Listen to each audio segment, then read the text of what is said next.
Hello बच्चों, कैसे हो।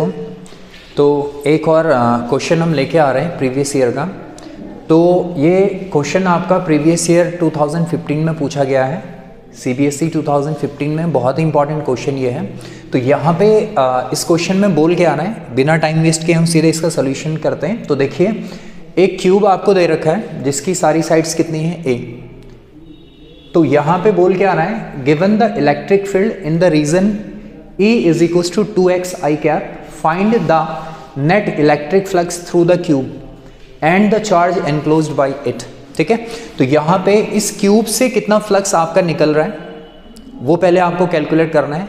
उसके बाद आपको इस क्यूब के अंदर कितना चार्ज है वो भी कैलकुलेट करना है। ठीक है, तो फर्स्ट हमें क्या कैलकुलेट करना है बेटा, इस क्यूब के अंदर से कितना फ्लक्स पास हो रहा है। ठीक है, तो यहाँ पे इलेक्ट्रिक फील्ड हमें दी गई है, E vector is equals to 2x I cap. ये दिख रहा है आपको, this is the electric field.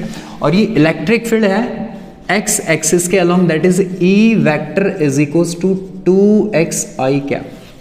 This is the electric field which is acting along x axis.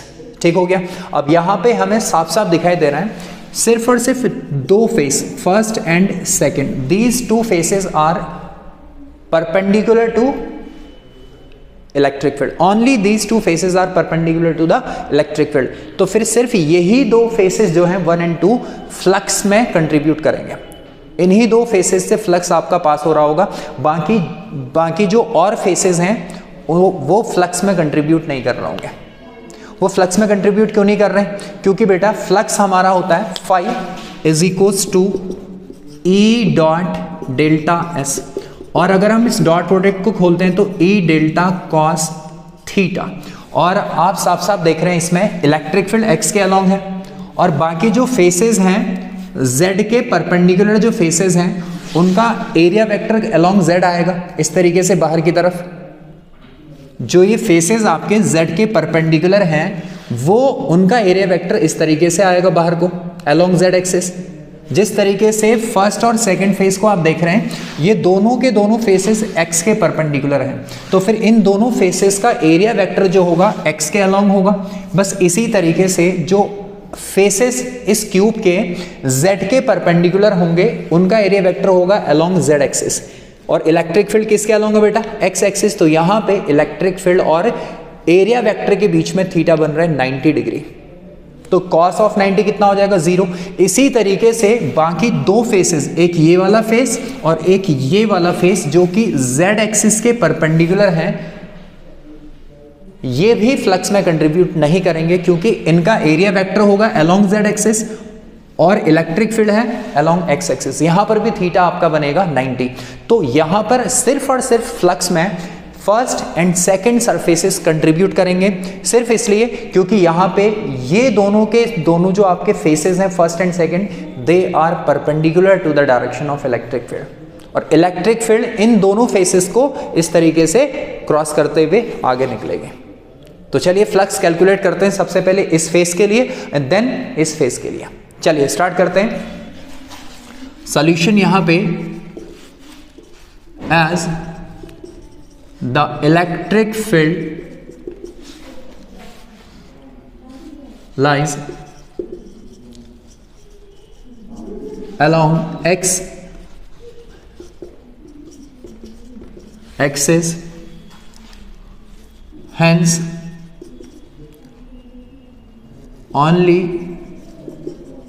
the faces 1 and 2 are perpendicular to the electric field, perpendicular to the electric field. So only these two faces 1 and 2 will contribute, 1 and 2 will contribute to the flux. सिर्फ यही दो faces जो हैं 1 and 2 ये flux में contribute करेंगे, मतलब इन्हीं दो से हमें अब फ्लक्स कैलकुलेट करना है। चलिए सबसे पहले फ्लक्स कैलकुलेट करते हैं 1 के लिए। ठीक, तो फ्लक्स passing through फेज 1। इससे हम फ्लक्स कैलकुलेट करते हैं, कितना फ्लक्स इस फेज से पास हो रहा है। तो ये हो जाएगा आपका phi is equals to phi1, क्योंकि फर्स्ट फेज से हम निकाल रहे हैं, तो is equals to E1 dot delta S। ठीक है, E1 डॉट डेल्टा S। तो बेटा सबसे पहले यहां पर हमें E1 इसलिए ले रहा हूं क्योंकि यहां पर इस सरफेस पे इलेक्ट्रिक फील्ड मान लीजिए E1 है, और इस फेस पे पहुंचते पहुंचते इलेक्ट्रिक फील्ड कितनी हो गई मान लीजिएगा E2। ठीक है, तो यहां पर आपका E1 जो होगा that is phi1 is equals to E1 कितना होगा बेटा यहां से बताइएगा, 2x I cap dot delta S vector. ठीक है, तो यहां से phi1 is equals to twice of x। अब बताओ यहां पर x कितना होगा बेटा, बताओ। ये फेस कहां पर है, जस्ट ओरिजिन पे, तो x ओरिजिन पे कितना होगा 0। तो ऑब्वियसली x की जगह पर मैं यहां पर रखूंगा 0 I cap into dot delta S। तो यहां पर ये पूरा क्या हो जाएगा बेटा 0। तो flux passing through surface 1 will be 0, यहां से कोई भी फ्लक्स पास नहीं होगा। ठीक है, तो अब यहां पर हम फ्लक्स निकालते हैं सेकंड वाले सरफेस से। Now flux passing through the face 2, second वाले सरफेस से या फिर जो सेकेंड वाला फेस है इससे कितना फ्लक्स पास होगा ये कैलकुलेट करते हैं। ठीक है, तो phi2, let phi2 be the flux passing through this surface, this face 2। तो phi2 इज इक्वल टू हो जाएगा E2 डॉट डेल्टा S। ठीक है, और phi2 इज इक्वल टू हो जाएगा E2, और E2 की जगह पर हम सब्स्टिट्यूट करेंगे वैल्यू बेटा 2x I कैप। तो ये आपका आ जाएगा 2x I cap dot delta S, और डेल्टा S यहां पे एरिया वेक्टर जो होगा वो इसी डायरेक्शन में होगा, डेल्टा S वेक्टर। और ये डेल्टा S वेक्टर कितना होगा, delta S into I cap. क्यों, क्योंकि ये area vector along x direction है, और x डायरेक्शन के लिए हम कौन सा यूनिट वेक्टर यूज करते हैं, I कैप ऑब्वियसली। तो यहां पर आपका आ जाएगा डेल्टा S I कैप। ठीक है, तो यहां पे इस जगह पे इस फेस पे इलेक्ट्रिक फील्ड के लिए x कितना हो जाएगा बेटा बताओ। ये जो यहां से यहां तक की डिस्टेंस हो जाएगी that x is equals to a। ठीक, तो यहां पर x की जगह पर हम रख देंगे phi2 is equals to 2a और डॉट I कैप, या फिर हम लिख लेते हैं डेल्टा S, और ये बनेगा आपका I dot I। Delta S हमने 2as डेल्टा S लिख दिया, और I डॉट I जो आपका है वो 1 बन गया। I dot I that is unit vector I cap है, और I डॉट I जो आपका रहता है यूनिट वेक्टर्स का दैट इज 1। ठीक, तो यहां पर आपका बचेगा phi2 is equals to 2a into delta S।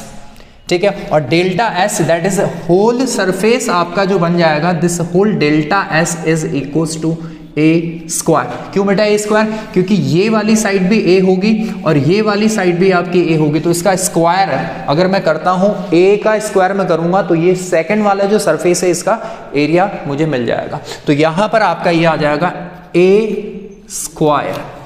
ठीक है, I डॉट I 1 हो गया, तो phi2 जो आपका निकल के आया that is 2a cube. This is phi2, therefore total flux through the cube, total flux passing through the cube,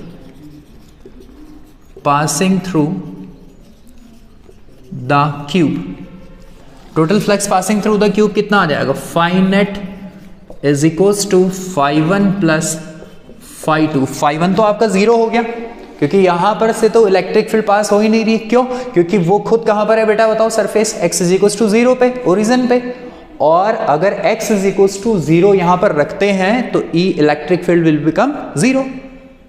तो फिर यहां phi1 0 आ गया आपका, और 0 plus phi2 is 2a cube. ये है phi2 2a क्यूब। तो total flux that is phi net is equals to 2a cube. ये है टोटल फ्लक्स जो कि इस क्यूब से पास हो रहा। अब इसमें आपको और क्या कैलकुलेट करना है बेटा, देखो total flux through the cube तो हम निकाल चुके हैं, इसी तरीके से the charge enclosed bye it, बहुत आसान है। नेक्स्ट है चार्ज एनक्लोज्ड बाय इट, कैसे निकालेंगे, यूजिंग गॉस थ्योरम। ठीक है बेटा, गॉस थ्योरम का अगर हम यूज करते हैं तो फाई इज इक्वल्स टू क्या होगा बताइएगा, Q divided by epsilon naught. ठीक है, phi net that is net flux passing through the cube divided by sorry phi net is equals to Q divided by epsilon naught. तो भैया इसके अंदर charge कितना है, दैट इज क्यू इनसाइड, इसके अंदर जो भी चार्ज है दैट इज क्यू इन। तो ये आ जाएगा आपका Q inside is equals to phi net into epsilon naught. ठीक है बेटा, तो यहां से क्यू इन जो चार्ज एनक्लोज्ड है तो ये निकल के आ जाएगा using Gauss theorem, charge enclosed Q in is equals to phi net आपका निकल के आया है 2a cube into epsilon naught. तो this is the charge enclosed, this is the charge enclosed by the cubical body।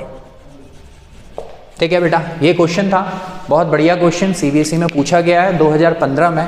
तो इसी के साथ एक क्वेश्चन और लेके आ रहा हूँ। तो ये है एक नया क्वेश्चन जो गॉस थ्योरम पे गॉस थ्योरम इस पे लग रही है। तो सबसे पहले ज़रा ध्यान दीजिएगा, 2015 में ये भी पूछा गया है, ठीक है, और ये भी इंपॉर्टेंट क्वेश्चन है बेटा, प्रीवियस ईयर क्वेश्चन है। तो बोल क्या रहा है, सबसे पहले ध्यान दीजिएगा, a small conducting sphere of radius R carrying charge plus Q is surrounded by large concentric conducting shell of radius R on which a charge plus Q is placed using Gauss law derive the expressions for the electric field at point x। पहला है between the sphere and the shell, दूसरा है outside the spherical shell। साफ साफ यहाँ पर question आपको बोल रहा है कि दो शेल्स, एक स्फीयर आपको दे रखा छोटा वाला स्फीयर, और इस स्फीयर में आपके पास चार्ज कितना है प्लस क्यू। इस स्फीयर को चार्ज आपने दे रखा प्लस क्यू, इसका रेडियस है स्मॉल आर, और this sphere is enclosed by another spherical shell of radius capital R. ठीक है, ये जो छोटा वाला स्फीयर है इसको बंद करके रखा हुआ अपने अंदर इस बड़े वाले शेल ने, और इसमें चार्ज कितना आपका प्लस क्यू, इसमें चार्ज कितना आपका प्लस क्यू। तो अब करना क्या है बेटा, आप लोगों को यहाँ पे इलेक्ट्रिक फील्ड कैलकुलेट करना है एक्स पे, और एक्स आपको एक बार कहाँ पर लेना है, इन दोनों स्फीयर्स के बीच में। ये जो स्पेस आपको दिखाई दे रहा है इस स्पेस में आपको पॉइंट लेना है, और उसी पॉइंट पर आपको क्या निकालना है, electric field by using Gauss theorem. ठीक है, तो सबसे पहले ध्यान दीजिएगा, लेट वो पॉइंट मैं यहां पर ले रहा हूं बेटा, this is the point where we have to calculate electric field. ठीक है, ये x आपका है, and let this x is equals to r1। इस x को कितना मान लूं मैं, r1, और इस डिस्टेंस को रेडियस मानते हुए एक गॉसियन सरफेस, वो भी कैसा, स्फेरिकल गॉसियन सरफेस कंसिडर कर लेते हैं। ठीक है, तो ये आपका spherical Gaussian surface, this is the spherical Gaussian surface. तो बेटा ये स्फेरिकल गॉसियन सरफेस क्या है, अब सबसे पहले तो बात कर लो गॉस थ्योरम की। याद होगा आपको, गॉस थ्योरम आपका होता है phi is equals to Q divided by epsilon naught. और ये जो चार्ज है ना बेटा, ये चार्ज आप कौन सा लेते हैं, ये चार्ज आप लेते हैं जो क्लोज्ड सरफेस के अंदर एनक्लोज्ड हो, बंद हो, आप आउटसाइड चार्ज को कंसिडर नहीं करते हैं। ठीक, तो इसमें हमने गॉस थ्योरम अप्लाई करनी है, इसलिए मैं यहां पर ये गॉसियन सरफेस कंसिडर किया। गॉसियन सरफेस एक इमेजिनरी सरफेस है, ये हमें गॉस थ्योरम अप्लाई करने के लिए लेनी पड़ती है। तो सबसे पहले ध्यान दीजिएगा, this is the spherical Gaussian surface, this is the spherical Gaussian surface. ठीक हो गया। अब बेटा अब यहां पर एक काम कर लीजिए, ये जो चार्ज अंदर है इस स्फेरिकल गॉसियन सरफेस के सिर्फ वही कंसिडर करूंगा। चलिए स्टार्ट कर रहा हूं। सबसे पहले जरा ध्यान दीजिएगा, सॉल्यूशन स्टार्ट करते हैं इसका। तो सबसे पहले मैं स्टार्ट करूंगा electric field at point P। ठीक, तो field, electric field eight P such that x is greater than r less than capital R। ठीक है ना। देखो पहला केस यही है बेटा, जो पॉइंट मैंने लिया है वो कैपिटल R से तो छोटा है लेकिन स्मॉल r से क्या है, बड़ा है। इसका मतलब छोटे स्फीयर और बड़े स्फीयर के बीच का जो रीजन है उधर मैंने पॉइंट P लिया है और इसी P पॉइंट पे मुझे इलेक्ट्रिक फील्ड कैलकुलेट करना है। ठीक है, तो ये फर्स्ट है। तो यहां पे मैं लिखूंगा using Gauss theorem, using Gauss theorem, Gauss theorem का यूज करेंगे। Using Gauss theorem close integration E dot ds is equals to Q enclosed, हम लेंगे बेटा जो Q अंदर बंद है, ठीक है, डिवाइडेड बाई एप्सिलॉन नॉट। तो यहां पे जब हम डॉट प्रोडक्ट को खोलें तो ये आ जाएगा cos theta and Q enclosed. अब आप मुझे एक बात बताइए, इस गॉसियन सरफेस के अंदर चार्ज कितना बंद है, बस उसी को देखेंगे। तो बेटा इस गॉसियन सरफेस के अंदर सिर्फ ये प्लस क्यू चार्ज है जो कि छोटे वाले स्फीयर में है, तो plus Q divided by epsilon not. एक और चीज बतानी बेटा, यहां पर अगर मैं छोटा सा एरिया कंसिडर कर लूं और इसका एरिया वेक्टर कहां की तरफ होगा, ऑब्वियसली आउटवर्ड, और इस चार्ज के कारण जो आपको प्लस क्यू दिखाई दे रहा है इसके कारण इस P पॉइंट पे electric field obviously outward, therefore theta between ds and E will be 0। तो यहां पर आपका आ जाएगा क्लोज इंटीग्रेशन E1 कर दीजिए बेटा इसको, E1 इसलिए क्योंकि अभी हम इलेक्ट्रिक फील्ड निकाल रहे हैं R1 डिस्टेंस पे, x की वैल्यू को मैंने क्या ले लिया, R1, तो उसी R1 के बेसिस पे मैं बोल रहा हूं P पॉइंट पे इलेक्ट्रिक फील्ड हो गई E1। तो E1 ds cos 0, देखिए E और ds के बीच में थीटा 0 है तो cos 0 Q divided by epsilon naught. E1 बाहर आ जाएगा, close integration of ds and cos 0 is equals to 1 Q divided by epsilon naught, where close integration ds। बताइए इसका अगर मैं इंटीग्रेशन करूं, और ये जो सिंबल है बेटा ये इंटीग्रेशन में ये सिंबल रिप्रेजेंट कर रहा है सरफेस कैसा है, पूरा क्लोज है, ठीक। और यहां पे ये जो छोटा सा एरिया कंसिडर किया इसके लिए फ्लक्स हम क्या बोलेंगे, E डॉट ds, इसके लिए फ्लक्स हम बोलेंगे E डॉट ds। तो फिर अगर सिर्फ छोटे से एरिया के लिए फ्लक्स आपका E डॉट ds है तो टोटल एरिया के लिए फ्लक्स कैसे निकालोगे, ओवरऑल इंटीग्रेशन करना पड़ेगा। तो वही किया। तो बेटा इंटीग्रेशन ऑफ दिस एरिया, अगर मैं छोटे से एरिया को इंटीग्रेट करता हूं तो ये गॉसियन सरफेस का टोटल एरिया लेना पड़ेगा। तो यहां पे ये आ जाएगा 4 पाई r स्क्वायर। r कौन सा लोगे, ये गॉसियन सरफेस का एरिया, ठीक है, क्योंकि इसी से फ्लक्स हम निकाल रहे हैं। तो यहां पर आपका आ जाएगा r1 स्क्वायर, ठीक। तो यहां पर आपका E1 into integration of ds is 4 pi r1 square is equals to Q divided by epsilon naught. तो E1 is equals to 1 divided by 4 pi epsilon naught and Q divided by r1 square. This is the electric field at point P in between the small sphere and the spherical shell. इनके बीच में जो space है, ये पूरा space, इस इनके बीच में एक पॉइंट लिया और उसी पॉइंट पे मैंने इलेक्ट्रिक फील्ड निकाला। और ये P पॉइंट कहीं और भी लिया जा सकता है but in between these two spheres, ठीक है। ये था इसका पहला पार्ट। इसी में आपको सेकंड पार्ट आप करते हैं बेटा, जरा ध्यान दीजिएगा, B पार्ट, ठीक है। B पार्ट कहां पर, outside the spherical shell. Now you have to take the point P outside the spherical shell, that is field at point P such that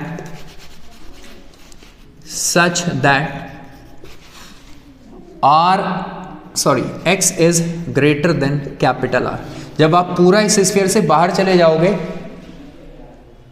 it means x जो होगा capital R से क्या हो जाएगा, बड़ा हो जाएगा। तो इसके लिए मैं फिर से एक अलग डायग्राम बनाऊंगा छोटा सा। ये बेटा एक स्मॉल स्फीयर है और ये बड़ा वाला स्फीयर है, ठीक है। इसका रेडियस कितना है, स्मॉल r, और इसका रेडियस है कैपिटल R।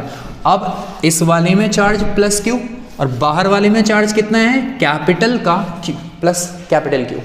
अब आपको जो पॉइंट लेना है वो आउटसाइड लेना है, दिस इज x। आउटसाइड आप P पॉइंट जो ले रहे हैं इस टाइम पे इस बड़े वाले स्फीयर से भी बाहर चले जाएंगे, तो इस केस में आपका x r से बड़ा हो जाएगा। अब इस x को मान लेता हूं मैं r2, और इस डिस्टेंस पे जो इलेक्ट्रिक फील्ड होगी लेट इट बी E2, ठीक है। तो यहां पे इस डिस्टेंस को, ये जो आपका x distance is equal to r2 है, इसको रेडियस मानते हुए एक स्फीयर ड्रॉ कर लेता हूं जिसको मैं बोल रहा हूं Gaussian surface. Let us consider another Gaussian surface which is also spherical,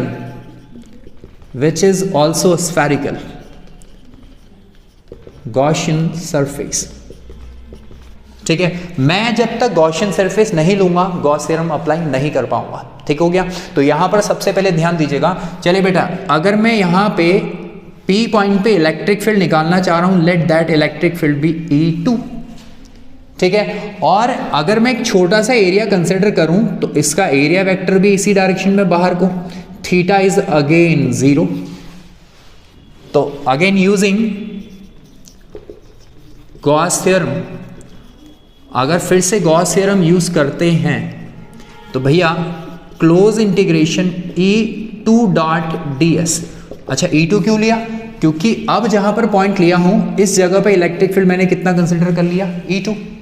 तो इज इक्वल्स टू Q, अच्छा ठीक हो गया, total charge enclosed, total charge enclosed, इसको लिखना सही रहेगा, डिवाइडेड बाय एप्सिलॉन नॉट। चलिए, तो close integration E2 ds cos, again theta is 0, फिर से थीटा कितना बेटा यहाँ पे 0, is equals to total charge enclosed. अब मुझे बताइए गॉस थ्योरम में गॉसियन सरफेस क्यों लेते हैं? क्योंकि हमें गॉस थ्योरम लगाना है, and Gauss theorem is totally applicable for closed surface.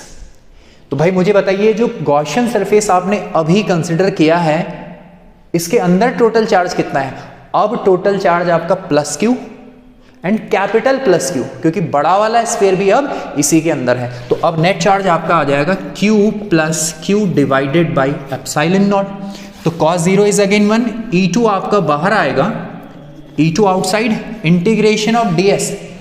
अभी भी इंटीग्रेशन ऑफ ds कितना आएगा बेटा? अगर मैं इस छोटे से एरिया को इंटीग्रेट करूं तो टोटल गॉसियन सरफेस का एरिया आपको मिल जाएगा, और टोटल गॉसियन सरफेस का एरिया कितना होगा? 4 pi r square, 4 pi r radius ये वाला लोगे बेटा, that is r2 square is equals to Q plus Q divided by epsilon naught. Then the final electric field at point P outside, that is x greater than r।